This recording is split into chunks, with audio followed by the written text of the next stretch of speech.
विद्यार्थी मित्रांनो नमस्कार. आज आपण महत्त्वाचा टॉपिक या ठिकाणी आपण कव्हर करणार आहोत. तो आहे केमिकल बॉन्ड. लेसन नंबर 13, पाठ क्रमांक 13वा, जो ज्याच्यामध्ये केमिकल चेंजेस आणि आपण केमिकल बॉन्ड हा जो भाग शिकत होतो त्याच्यातील अतिशय महत्त्वाचा जो भाग आहे केमिकल बॉन्ड. रासायनिक बंध ज्याला आपण मराठीमध्ये म्हणतो की कशा पद्धतीने तयार होतात. एखादी अभिक्रिया होत असताना कुठलीही अभिक्रिया म्हणजे रासायनिक बदल होत असताना ज्या वेळेला नवीन पदार्थ तयार होतो तर त्यावेळेला तो नवीन पदार्थ तयार होत असताना नेमकं त्यामध्ये रेणूमध्ये जे काही बदल घडतात आणि नवीन प्रॉपर्टीज असणारा जो सबस्टन्स तयार होतो तर त्यामध्ये कुठेतरी एक बॉन्डिंग असते, एक बंध असतो. त्याला म्हटलेलं आहे केमिकल बॉन्ड. सो रासायनिक बंध, रासायनिक अभिक्रियेमध्ये नवीन पदार्थ तयार होत असताना जो तयार झालेला जो बंध असतो त्याला आपण म्हणतो रासायनिक बंध, chemical bond. So these are the two types of bonds. Chemical bond हे दोन प्रकारचे आहेत, तुम्हाला लक्षात येईल या ठिकाणी. एक आहे ऑयनिक आणि दुसरा आहे कोवॅलंट बॉन्ड. आयनिक बॉन्ड आणि कोवॅलंट बॉन्ड याविषयी आपल्याला माहिती मिळणार आहे. हा पहिला आहे कोवॅलंट बॉन्ड. इथे तुम्हाला या ठिकाणी आयोनिक बॉन्ड एक महत्त्वाचा याच्यामध्ये असतो, ज्याच्यामध्ये आयन फॉर्मेशन होतो आणि त्यापासून नवीन पदार्थ तयार होत असतो. तर याच्यामध्ये त्याला आपण आयनिक बॉन्ड म्हणतो. आता आयनिक बॉन्डमध्ये इथे तुम्हाला एक उदाहरण दिलेलं आहे, इथे व्याख्या दिलेलं आहे की chemical bond form due to the electrostatic force of attraction between the oppositely charge cation and anion is called a ionic bond or electrovalent bond. लक्षात घ्या, that is the first bond.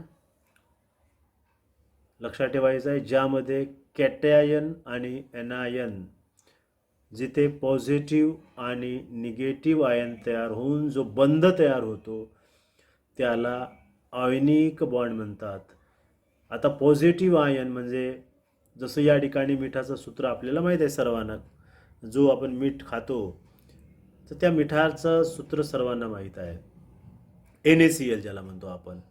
आता प्रत्येक पदार्थ, सर्वात महत्त्वाचा कॉन्सेप्ट तुम्हाला chemical bond शिकताना सर्वात महत्त्वाचा मुद्दा आहे की जेव्हा आपण अणुविषयीची रचना शिकलेली होती, आठवत असेल तर मागील याच्यामध्ये साधारणपणे तुम्हाला एक संकल्पना माहीत आहे की अणुविषयीचं संशोधन करताना जॉन डाल्टन, त्याच्यानंतर वेगवेगळे शास्त्रज्ञ, रुदरफोर्ड होते, निल्स बोहर होते, यांनी वेगवेगळ्या कॉन्सेप्ट मांडलेले होते की ॲटम जो आहे, अणु हा पदार्थाचा अतिशय सूक्ष्म कण आहे आणि या सूक्ष्म कणामध्ये सुद्धा वेगवेगळे पार्टिकल असतात आणि त्या पार्टिकलला आपण नाव दिलेलं होतं.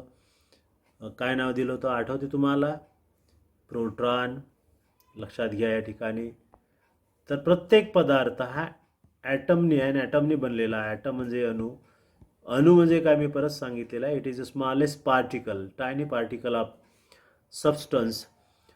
आणि यामध्ये जो पदार्थ अणु जो बनलेला आहे तर हा अतिशय सूक्ष्म कणांनी बनलेला आहे आणि त्या पदार्थाच्या, तीन पदार्थांच्या त्या कणांना आपण काय म्हटलं होतं बघा? प्रोटॉन, न्यूट्रॉन आणि इलेक्ट्रॉन. लक्षात घ्या तुम्ही या ठिकाणी. प्रोटॉन, लक्षात ठेवा, ॲटम जो बनलेला आहे सर्वात महत्त्वाचा, तर प्रोटॉन म्हणजे denoted by, it is denoted by P. Neutron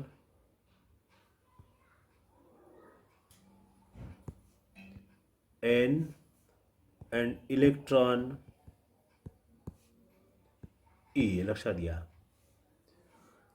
So these are the three main particles which are present in the atom.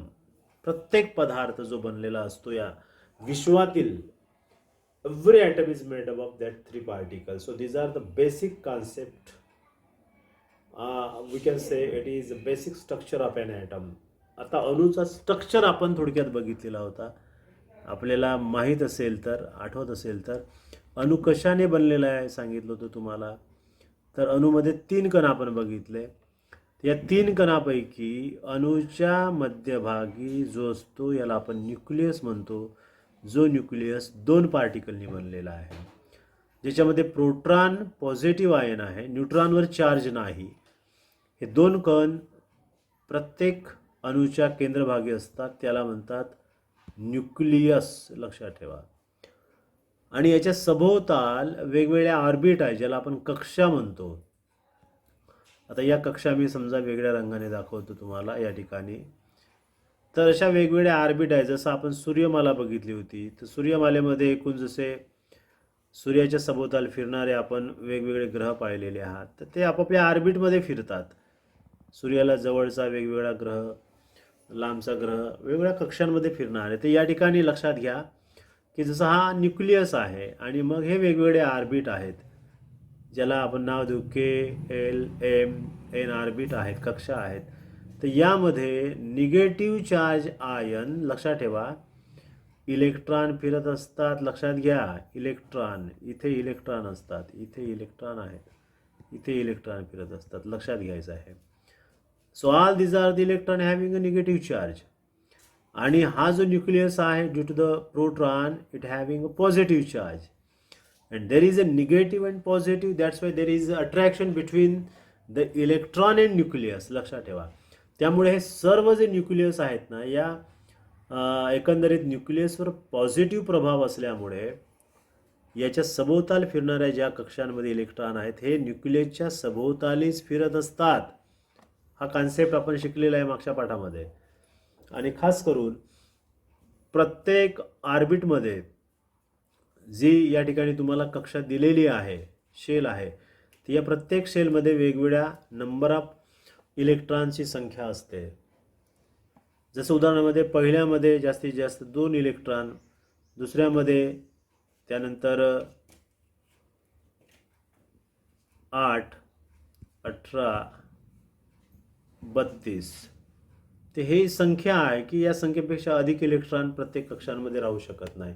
आणि ह्या कंप्लीट स्ट्रक्चरला आपण म्हटलं होतं स्ट्रक्चर ऑफ ॲन ॲटम. लक्षात ठेवा, हा जो आहे ना, या स्ट्रक्चरला आपण म्हटलं होतं स्ट्रक्चर ऑफ ॲन ॲटम. लक्षात घ्या, म्हणजे ॲटममध्ये असणारे 3 पार्टिकल, प्रोटॉन, न्यूट्रॉन, इलेक्ट्रॉन. लक्षात घ्या, आता हे तीनही पार्टिकल कशा पद्धतीने कंबाईन आहेत, तर लक्षात ठेवायचं की एट द सेंटर, या सेंटरमध्ये सर्वात महत्त्वाचा भाग आहे न्यूक्लियस. न्यूक्लियसमध्ये कोणते 2 पार्टिकल आहेत, लक्षात घ्या, प्रोटॉन आणि न्यूट्रॉन आहे. आणि सभोवताल किती कक्षा आहेत, orbit, 4 orbit. There are 4 orbit KLMN. त्याच्यामध्ये काय फिरत असतात, इलेक्ट्रॉन. साधारण पहिल्या कक्षेमध्ये ऑर्बिटमध्ये 2 इलेक्ट्रॉन राहू शकतात, दुसऱ्यामध्ये 8, तिसऱ्यामध्ये 18, चौथ्यामध्ये 32. So that is a complete structure. प्रत्येक पदार्थाचा अणू हा अशा पद्धतीने असतो. हा महत्त्वाचा मुद्दा आहे, लक्षात घ्या. आणि त्याच्यानंतर हा कॉन्सेप्ट जर तुमचा क्लिअर असेल, तर आता आपल्याला लक्षात येईल की या ठिकाणी कुठल्याही नवीन पदार्थ तयार होत असताना या ठिकाणी जर बघितले, हा मिठाचा सूत्र आहे. मीठ आपण जो खातो, मीठ, त्या मिठाला आपण रासायनिक बंधामध्ये, रासायनिक भाषेमध्ये म्हणतो NaCl. लक्षात ठेवा, ते NaCl that is a compound which is made up of sodium and chlorine. याची रचना जर बघितली तुम्ही, मगाला मी तुम्हाला सांगितलं की या पद्धतीने जर रचना असते, तर या रचनेमध्ये सोडियमचा अणू, that is atom of an sodium, हा सोडियमचा अणू आहे. आणि हा क्लोरीनचा अणू आहे. याचा अनुक्रमांक 11 आहे, याचा अनुक्रमांक 17 आहे. तर अनुक्रमांक 17 असेल किंवा 11 असेल, तर याचे ॲटॉमिक स्ट्रक्चरमध्ये आपण रचना बघितलेली आहात की जेव्हा सोडियमचा अनुक्रमांक 11 आहे, म्हणजे याचं इलेक्ट्रॉनिक कन्फिग्युरेशन करताना याच्या अणूमध्ये नंबर ऑफ इलेक्ट्रॉनसुद्धा 11च असतात. आणि पहिल्या कक्षेमध्ये जसं आपण KLMN बघितलं, तर 2, 8, 1, 11 इलेक्ट्रॉन. लक्षात घ्या, 2, 8, 1, 1 इलेक्ट्रॉन तुम्हाला इथे रेडने शो केलेला आहे. बघा, इथे पहिल्यामध्ये 2 आहेत, 1, 2. दुसऱ्या ऑर्बिटमध्ये एकूण 8 इलेक्ट्रॉन आहेत, हे तुम्हाला नंबर दिसतील या ठिकाणी, 8 इलेक्ट्रॉन. आणि शेवटची तिसरी ऑर्बिट याची जी आहे, M ऑर्बिट, याच्यामध्ये 1 इलेक्ट्रॉन आहे. ओके. आता एका इलेक्ट्रॉनने त्याची पूर्ण काही कुठलाही मूलद्रव्यांची कक्षा भरण्यासाठी त्यांना किमान 8 इलेक्ट्रॉन कंप्लीट असणे गरजेचं आहे. मग 8 इलेक्ट्रॉनसाठी तो एकतर इलेक्ट्रॉन काही सोडून देईल किंवा घेईल. आता जसं इथे 1 इलेक्ट्रॉन आहे, याला 7ची गरज आहे, पण हा 7 ओढू शकणार नाही, तेवढी ताकद यांच्याकडे नाही. तर मग काय करेल, सोडियम 1 इलेक्ट्रॉन सोडून देईल. तर जेव्हा सोडून देतो, ज्या वेळेला डोनेट करतो इलेक्ट्रॉन, त्यावेळेला त्याला म्हणतो आपण पॉझिटिव्ह आयन. डोनर जेव्हा कुठलाही एलिमेंट इलेक्ट्रॉन डोनर करतो, त्याच्या डोक्यावर धनचिन्ह येतो, ज्याला आपण कॅटायन म्हटलेलं आहे. लक्षात घ्या, it's produce A cation. Cation means positive ion charge. त्यावेळेला आपण असं डिनोट करतो, लक्षात ठेवा. सो इट शोज दॅट की सोडियम हा 1 इलेक्ट्रॉन डोनेट केला. कुणाला केला? क्लोरीनला. आता क्लोरीनचा अनुक्रमांक बघा या ठिकाणी. तर तुम्ही क्लोरीनचा जर अनुक्रमांक बघितले तर लक्षात येईल या ठिकाणी क्लोरीनमध्ये सुद्धा 17 इलेक्ट्रॉन आहेत. क्लोरीनचा अनुक्रमांक जर तुम्ही KLMN बघितले, 2 8 8 2 10 अधिक 7, याच्या शेवटच्या कक्षामध्ये 7 इलेक्ट्रॉन आहे. बघा आता इथे 2 आहेत, दुसऱ्यामध्ये 8 आहेत, तिसऱ्यामध्ये 7 आहेत. बघा 7 कसे आहेत, 1 2 3 4 5 6 7. लक्षात घ्या, हा मी इथे केलेला आहे डॉटेड. आता हा जो 1 इलेक्ट्रॉन आहे, याच्यामध्ये क्लोरीनला कक्षा पूर्ण होण्यासाठी 8 इलेक्ट्रॉन मिळवण्यासाठी याला 1ची गरज आहे. तर हा 1 इलेक्ट्रॉन घेईल, 7 इलेक्ट्रॉन सोडून देणार नाही. सोडियमकडे 1 इलेक्ट्रॉन आहे. लक्षात घ्या, याच्यामध्ये तुम्ही बघितले 2 8 1 असं याचं ॲटॉमिक स्ट्रक्चर आहे. तर हा 1 इलेक्ट्रॉन म्हणजे that is indicate the red colour. हा लाल जो या ठिकाणी दिसतो आहे, हा 1 इलेक्ट्रॉन आहे. हा 1 इलेक्ट्रॉन कोणाला देत आहे? क्लोरीनला देत आहे. मी तुम्हाला सांगितलं होतं की क्लोरीनला ज्या वेळेला इलेक्ट्रॉन देत आहे, क्लोरीनच्या कक्षेमध्ये 7 इलेक्ट्रॉन आहे, याला 1ची गरज आहे, याच्यामध्ये 1 जास्त आहे, याला 7ची गरज आहे, पण तो 7 मिळवणार नाही. तर म्हणून हा 1 इलेक्ट्रॉन क्लोरीनला देईल. आणि ज्या वेळेला क्लोरीनला दिल्यानंतर लक्षात घ्या, हा 1 इलेक्ट्रॉन इकडे गेल्यानंतर सोडियम हा अशा पद्धतीने तयार होतो. लक्षात घ्या, हा 1 इलेक्ट्रॉन इथला जो होता तिसऱ्या ऑर्बिटमधला इथे आला, आणि क्लोरीनमध्ये जे 7 होते इथे येऊन इथे जोडी तयार झाल्याने इथे जो बंध तयार झाला, there is a formation of bond, strong bond, electrovalent. लक्षात घ्या, याच्यामध्ये जो एक बंध तयार झाला, 1 इलेक्ट्रॉन घेतल्यानंतर या ठिकाणी हा एनायन तयार होतो, म्हणजे इथे क्लोरीन निगेटिव्ह आयन तयार करतो, आणि 1 इलेक्ट्रॉन सोडल्यानंतर हा पॉझिटिव्ह आयन तयार करतो, आणि याच्यामध्ये जो बंध तयार झालेला आहे याला इलेक्ट्रोवॅलंट बॉन्ड म्हणतात. लक्षात घ्या. So there is a strong attraction between the two ions, positive and negative ions, and it's form a strong bond. हे दोन अतिशय स्ट्रॉंग बॉन्डिंग तयार होते याच्यामध्ये सोडियम आणि क्लोरीनमध्ये, आणि याच बंधाला आयोनिक बंध म्हणजेच आयोनिक बॉन्ड म्हणजे ज्याच्यामध्ये आयन तयार होऊन बॉन्डिंग तयार होते त्याला म्हणायचं आयोनिक. आयन कोणते? 2, पॉझिटिव्ह आयन आणि निगेटिव्ह. पॉझिटिव्ह आयन म्हणजे ज्याच्या डोक्यावर जो डोनर आहे त्याला म्हणायचं पॉझिटिव्ह आयन. पॉझिटिव्ह आयनला काय म्हणतो आपण या ठिकाणी सिम्पली? तर पॉझिटिव्ह आयन म्हणजेच कॅटायन, आणि निगेटिव्ह आयन तयार करणारा म्हणजे एनायन. आणि एनायन आणि पॉझिटिव्ह आयन कॅटायन यांच्यामधून जो तयार झालेला बंध आहे त्याला म्हणायचा आयोनिक बॉन्ड, किंवा याला इलेक्ट्रोवॅलंट बॉन्ड म्हणतात. So it is very strong bond. आणि हा कशामुळे या ठिकाणी बॉन्डिंग तयार होत आहे? Due to an electrostatic force of attraction between the opposite charge. या दोघांमध्ये जे अपोजिट चार्ज आहे, पॉझिटिव्ह आणि निगेटिव्ह चार्ज आयन आहेत, त्यामुळे यामध्ये दोघांमध्ये जो बंध तयार झाला तो इलेक्ट्रोवॅलंट बॉन्ड आहे, आणि यालाच आपण म्हणतो आयोनिक बॉन्ड. सो आयोनिक बॉन्डमध्ये 2 आयन तयार होतात, cation anion, and it's produce a 2 ion and it's form a then compound with the 2 different atom. या दोघांपासून हा कंपाऊंड तयार झालेला दिसतो, म्हणजे Na आणि Cl, सोडियम आणि क्लोरीन या दोघांपासून हा मिठाचं संयुक्त तयार झालेला आहे.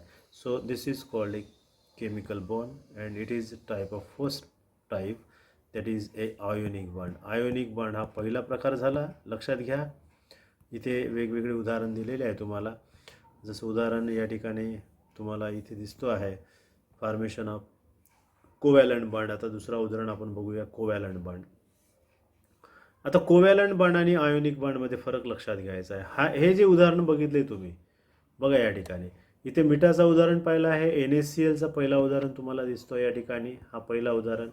तर दुसरं या ठिकाणी उदाहरण तुम्हाला लक्षात येईल लगेच की इथे तुम्हाला एक हा सुद्धा MgCl2 इथे ही जी प्रोसेस दाखवण्यात आलेली आहे ही जर तुम्ही अतिशय जवळून निरीक्षण करून जर अनुभवली तर हे सुद्धा MgCl2 हे सुद्धा आयोनिक बॉन्ड आहे, कारण इथे इलेक्ट्रॉन दिलेला आहे आणि क्लोरीनने इलेक्ट्रॉन घेतलेला आहे आणि याच्यामधून MgCl2 म्हणजे मॅग्नेशियम हा इलेक्ट्रॉन डोनर आहे, घेणारे आहेत, तर याच्यामधून MgCl2 तयार होतो. तर हा सुद्धा आयोनिक बॉन्डचं उदाहरण आहे, लक्षात ठेवायचं आहे तुम्हाला.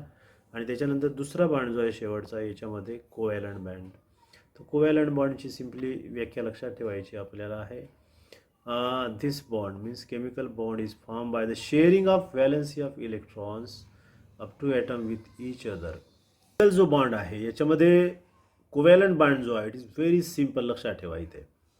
कोव्हॅलंट बॉन्ड हा बाय शेअरिंग ऑफ इलेक्ट्रॉननेच तयार होत असतो. हा मुद्दा महत्त्वाचा आहे. शेअरिंग ऑफ इलेक्ट्रॉन, इथे इलेक्ट्रॉन डोनेट किंवा रिसिव्ड केल्या जात नाही. आपण मागच्या याच्यामध्ये आयोनिक बॉन्डमध्ये पॉझिटिव्ह आणि निगेटिव्ह जे कॅटायन आणि एनायन तयार झाले होते त्यांच्यात इलेक्ट्रॉनची देवाणघेवाण झालेली होती, गिव्हिंग अँड टेकिंग प्रोसेस झाली होती. परंतु कोव्हॅलंट बॉन्डमध्ये इलेक्ट्रॉन दिले किंवा घेतले जात नाही, तर यामध्ये शेअरिंग करून त्या ठिकाणी बॉन्डिंग तयार होते, त्याला म्हणतात कोव्हॅलंट बॉन्ड. सिंपल उदाहरण आहे, जसं आपल्याला माहीत आहे की हायड्रोजनचा मॉलिक्युलर फॉर्म्युला H2. आता हायड्रोजन H2 म्हटल्यानंतर H हा एक ॲटम आहे आणि हा एक ॲटम, याच्यापासून हा हायड्रोजनचा हा रेणू तयार झालेला आहे, मॉलिक्यूल तयार झालेला आहे. मग दोन ॲटम हे कशा पद्धतीने एकमेकाला बॉन्डिंग केले असतील, तर यामध्ये हायड्रोजनचा अनुक्रमांक 1 आहे, लक्षात घ्या. तर याच्या पहिल्या कक्षेमध्ये KLMN जर पकडला आपण तर पहिल्या याच्यामध्ये एकच इलेक्ट्रॉन आहे, एक इलेक्ट्रॉन इथे डिनोट झालेला आहे, शो दिसतो आहे. दुसऱ्या अणूमध्ये शो केला. आता मला सांगा की हा हायड्रोजन आपल्याकडे असणारा एक जर इलेक्ट्रॉन याला देऊन दिला तर याच्याकडे याचं अस्तित्व राहणार का? राहणारच नाही ना. तर त्यामुळे हे दोघेही जे हायड्रोजन आहेत दोघांकडे एक एक जो काही इलेक्ट्रॉन असेल तर ते आपली कक्षा पूर्ण निरंक नाही करणार, ते सोडून नाही देणार, पूर्ण इलेक्ट्रॉन कुणाला देऊन देणार नाहीत, डोनेट नाही करणार, कारण त्यांची संख्या कमी आहे. एकाच एकाच ग्रुपमधले आहेत ते. तर ते यांच्यामध्ये काय होईल, यांच्यामध्ये शेअरिंग होते, दोघेही मिळून या ठिकाणी मग एक बॉन्डिंग तयार करतात. त्याचा एक इलेक्ट्रॉन, याचा एक इलेक्ट्रॉन, यांची जी बंध जे एकंदरीत बॉन्डिंग होते, इथे बॉन्डिंग होते, लक्षात घ्या. इथे याचा एक इलेक्ट्रॉन आला, याचा एक, इथे जी बॉन्डिंग झाली या बॉन्डिंगला म्हणतात कोव्हॅलंट बॉन्ड, लक्षात घ्या. Covalent bond it is produce by simply form by the sharing of two electron, two valencies इलेक्ट्रॉनमध्ये, म्हणजेच या दोघांचेही दोन इलेक्ट्रॉन इथे एक याचा शेअरिंग झाले, शेअरिंग होऊन जो बंध तयार झाला त्याला म्हणायचं कोव्हॅलंट बॉन्ड. सिम्पल आहे, लक्षात ठेवा. खास करून आयोनिक बॉन्डमध्ये एक मेन म्हणजे डोनर असतो, एक रिसिपियंट असतो, म्हणजे घेणारा असतो. डोनर मीन्स मेटल, दुसरा नॉन मेटल असतो. परंतु कोव्हॅलंट बॉन्डमध्ये साधारण जे कोव्हॅलंट बॉन्ड तयार होतात ते नॉन मेटल एलिमेंटमध्ये तयार होतात. जसं हायड्रोजन आहे, याच्यामध्ये दोन्ही हायड्रोजन आहे. याच्यामध्ये दुसरा उदाहरण पाण्याचं दाखवलेलं आहे, H2O. H म्हणजे हायड्रोजन, ऑक्सिजन, O म्हणजे ऑक्सिजन. आता H2O मध्ये साधारण सिंपल आपल्याला सांगता येईल की हायड्रोजनचे दोन अणू आहेत, हा एक आणि हा एक. ऑक्सिजनचा हा एक अणू आहे. याचं जर इलेक्ट्रॉनिक कन्फिग्युरेशन बघितलं तर शेवटच्या कक्षेमध्ये 6 इलेक्ट्रॉन आहेत, लक्षात घ्या. याची कक्षा पूर्ण होण्यासाठी 2 इलेक्ट्रॉनची गरज पडते. तर हा एक हायड्रोजन इथे देईल, याला शेअरिंग करेल, हा एक इथे शेअरिंग करेल, आणि अशा पद्धतीचं याच्यातून एक हायड्रोजनचं मॉलिक्यूल तयार होईल, म्हणजे पाण्याचं मॉलिक्यूल तयार होईल. So by sharing of electron if there is a formation of molecule that is called a covalent. म्हणजे याच्यामध्ये कुठलाही पॉझिटिव्ह आणि निगेटिव्ह आयन तयार होत नाही, फक्त इलेक्ट्रॉनिक शेअरिंग होते आणि एक बॉन्डिंग तयार होऊन जो नवीन मॉलिक्यूल तयार होतो त्याला म्हणायचं कोव्हॅलंट बॉन्ड. तर हा बॉन्ड वीक असतो as compare to ionic. Covalent bond is weak, एवढं माहीत ठेवा या ठिकाणी. तर ओव्हरऑल या पाठामध्ये मुद्दे हे लक्षात आले असतील. तर कोव्हॅलंट बॉन्ड, आयोनिक बॉन्ड म्हणजे काय, तर अशा पद्धतीने इलेक्ट्रॉन हा एक महत्त्वाचा घटक असतो आणि त्याच्यामधून हे सर्व बॉन्डिंग होत असते. तर या पद्धतीने आपण हा पाठ इथे आज आपण पूर्ण करूया.